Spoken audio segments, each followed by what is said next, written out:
वाह, मेरी तो आज किस्मत ही बदल गई। क्यों? ऐसा क्या हुआ जो तुम्हारी किस्मत बदल गई? तुम्हें पता है आज मेरे लिए कितनी खुशी की बात है? क्या? आज मुझे विभाग के अधिकारियों से राष्ट्रीय स्वच्छता केंद्र में मिलने का सौभाग्य दोबारा प्राप्त हुआ है। अरे वाह, ये तो बहुत अच्छी बात है। मैं सौचा सिंह आप सभी का हार्दिक अभिनंदन करता हूँ। आइए प्रस्थान करें। Tilika Jha, I'm from DDWS, and RSK is such a beautiful place, very well maintained and very informative. It tells us about the journey of ODF and how our country has achieved under the leadership of our Prime Minister open defecation on 2nd of October. But our journey doesn't end here. Of course, we are moving towards ODF plus. And that journey is also very important.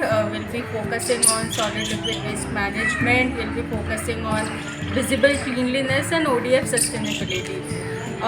But to everyone, please, I would say visit RSK, know the contribution the people have made, the ministry has made, the RSK people here has made.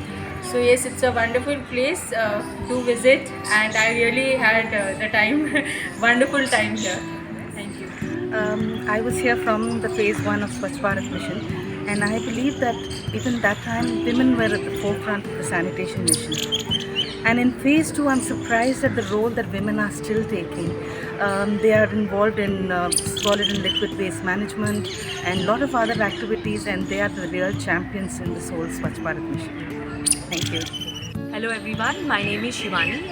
I'm working in National PMU as a solid and liquid waste management expert. So I'm really very amazed to see this place. I mean, really this is very much designed and innovative in this way that it's actually targeting the audience in a way that everyone can enjoy it and really learn about the journey of SBM in a way that what has happened, what challenges women have faced, and how this all idea of Swachh Bharat mission have evolved and delivered.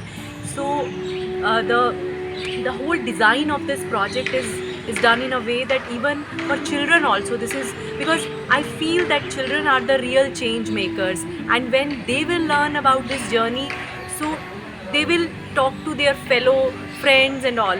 So in that way, the games which were designed, they were really very innovative and engaging for children.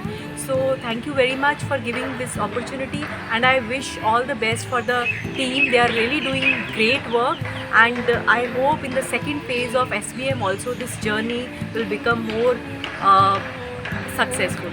All the best. Thank you. ये एक digital exhibition है जो कि स्वच्छ Bharat mission की success story को दर्शाता है, यानी कि स्वच्छ भारत मिशन कैसे स्टार्ट हुआ, क्यों स्टार्ट हुआ, भारत में क्या क्या प्रॉब्लम्स थी और भारत में क्या क्या काम हुआ है, वो आप देखने वाले हैं।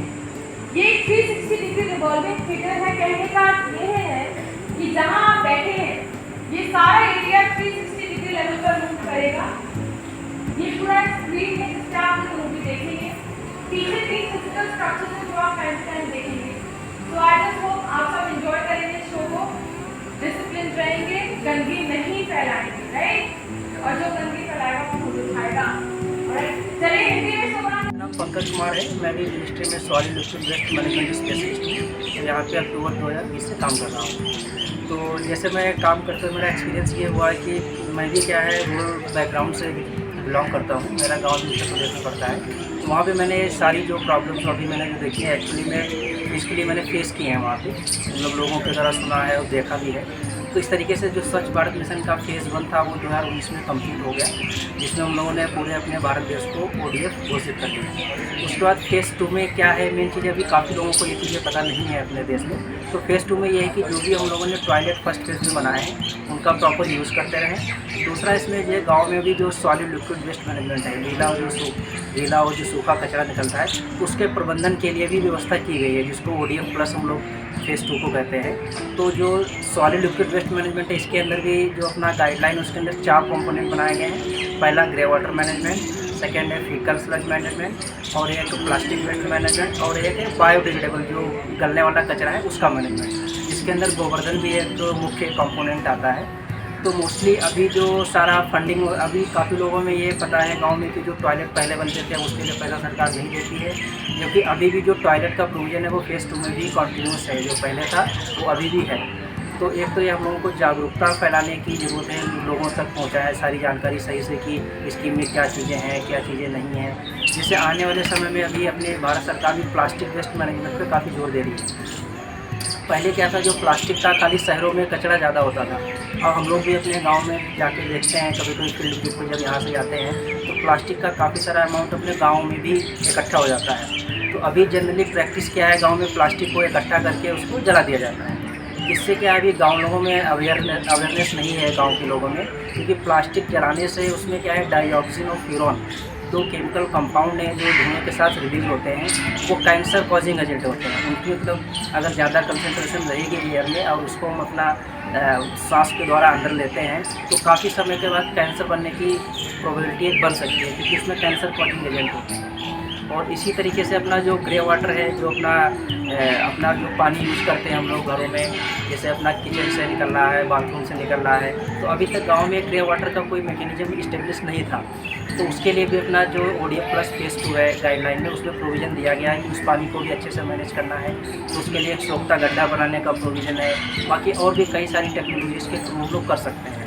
तीसरा है जो फीकल स्लज मैनेजमेंट, क्योंकि टॉयलेट तो हमने बना दिए, धीरे धीरे 5-6 साल हो गए हैं, तो कोई भी टॉयलेट जो ट्विन पिट बने हैं या ट्विन पिट में तो उसको डेफिकेट तक उसमें मतलब खाली करने की ज़रूरत नहीं है, लेकिन जो सेप्टिक टैंक हैं, जो उस तरीके से अगर कोई सेप्टिक टैंक वाले टॉयलेट बने हैं या सिंगल पिट वाले बने हैं तो उनको खाली करने का एक चैलेंज है। तो खाली करेंगे तो उसका जो भी फीकल मैटर है कहाँ फेंकेंगे, तो उसके लिए भी एक फीकल स्लज मैनेजमेंट का एक कंपोनेंट है अपना ODF प्लस में। तो उसके लिए भी प्रोविज़न पूरा दिया गया है कि इसके लिए एक प्लांट बनेगा कुछ 10-15 गाँव को मिला के, या जहाँ पॉपुलेशन के बेसिस पे, क्योंकि ये एक्टिविटी क्या है, डेली खाली नहीं होता है टैंक। महीने में किसी परिवार, किसी गाँव में 10 हुए, 15 हुए, तो उस मैटर को ट्रीटमेंट करके ही डिस्पोज करना है। ऐसे कहीं किसी नदी में, किसी तालाब में उस मैटर को नहीं फेंक देना है। तो इस तरीके से ये सारे कंपोनेंट हैं, और इससे हम लोग 25 तक हम लोग इसको अचीव कर लेंगे, जो फेज़ 2 का लक्ष्य रखा गया है। और अभी तक काफ़ी सारी प्रोग्रेस हो चुकी है। हम लोग अभी फील्ड विजिट पे जाते हैं मिनिस्ट्री की तरफ से, तो देखते हैं गांव में काफ़ी सारी जो ग्राम पंचायतें आगे बढ़कर इस क्षेत्र में काम कर रही हैं। Thank you. मेरा नाम जुनैद अहमद उस्मानी है। मैं department of drinking water sanitation में 2007 से काम कर रहा हूँ। ये स्वच्छ भारत मिशन की शुरुआत से इसमें मिशन में काम कर रहा हूँ। ये राष्ट्रीय स्वच्छता केंद्र देखकर काफ़ी अच्छा लगा। इसमें जो है स्वच्छता की जर्नी को जो है काफ़ी अच्छे तरीके से दिखाया गया, और इसमें ODF प्लस की कंपोनेंट भी और दिखाना चाहिए, और डिटेल में काफ़ी टेक्नोलॉजी का काफ़ी अच्छी तरीके से यूज़ किया गया है। Thank you. सर, मैं रविंद्र बोहरा। आज हालांकि इस RSK की स्थापना के समय से मैं इस कार्यक्रम से जुड़ा हुआ हूँ, और हम लोगों ने जल शक्ति मंत्रालय की पूरी टीम ने इसके लिए बहुत मेहनत की थी। दिन रात हम लोग लगे थे, और आज एक लंबे समय बाद वापस जब मैं इस परिसर में आया अपने विभाग के साथियों के साथ, तो बहुत खुशी है कि यहाँ की टीम ने इसको, जैसा हम लोगों ने फर्स्ट डे इसको तैयार करके रखा था, वैसे ही आज भी ये मेंटेन है। मैं सभी लोगों को इसकी बधाई देता हूँ, धन्यवाद देता हूँ, और बहुत ही अच्छा लगा मुझे वापस इस परिसर में विजिट करके। और मैं निवेदन करूँगा कि सभी लोग जो भी आते हैं वो यहाँ पर ज़रूर आए, और इसको और हम इसमें क्या कर सकते हैं इसके सुझाव ज़रूर दें। I am Vikramaditya Singh. I am working with the Ministry of Jal Shakti and Swachh Bharat Mission Gramin team, and I am looking after Govardhan.